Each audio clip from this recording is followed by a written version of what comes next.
আমার নাম হচ্ছে জায়েদ খান। জায়েদ খান? কোন জায়েদ খান? জায়েদ খান, যিনি নিজেকে সমালোচনা ও আলোচনার শীর্ষে সাজিয়ে রাখার জন্য সবসময় প্রচেষ্টা করে এসেছেন। উনি জনপ্রিয়তা পাওয়ার জন্য নিজেকে এমনভাবে মানুষের সামনে উপস্থাপন করে যে মানুষ তাকে ট্রোল না করে ঠিক থাকতে পারে না। এমনকি মানুষ তার ব্যঙ্গচিত্র নিয়ে ট্রোল করে ফানি ভিডিও বানায় প্রতিনিয়ত। তার একটি নমুনা আমি এখনই প্রদর্শন করছি। এই ডিগবাজি দিয়ে যে কোনো সময় যে কোনো ঘরের দরজা খুলে ঢুকে যাবো, ঘরের দরজা খুলে ঢুকে যাবো।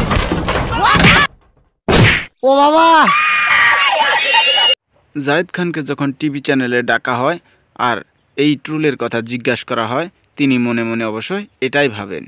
সব প্রশ্নের লাগে না 2006 সাল থেকে ভালোবাসা ভালোবাসা সিনেমা থেকে শুরু করেন তার ক্যারিয়ার।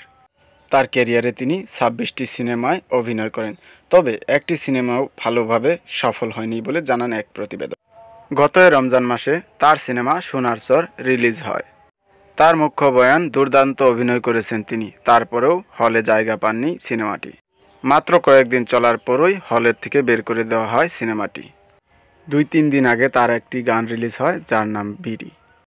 এই গানের অভিনয়েও তিনি সমালোচনার শিকার হন। জায়েদ খান মেয়েদের ক্রাশ বলে তিনি কিছুদিন আগে দাবি করেন।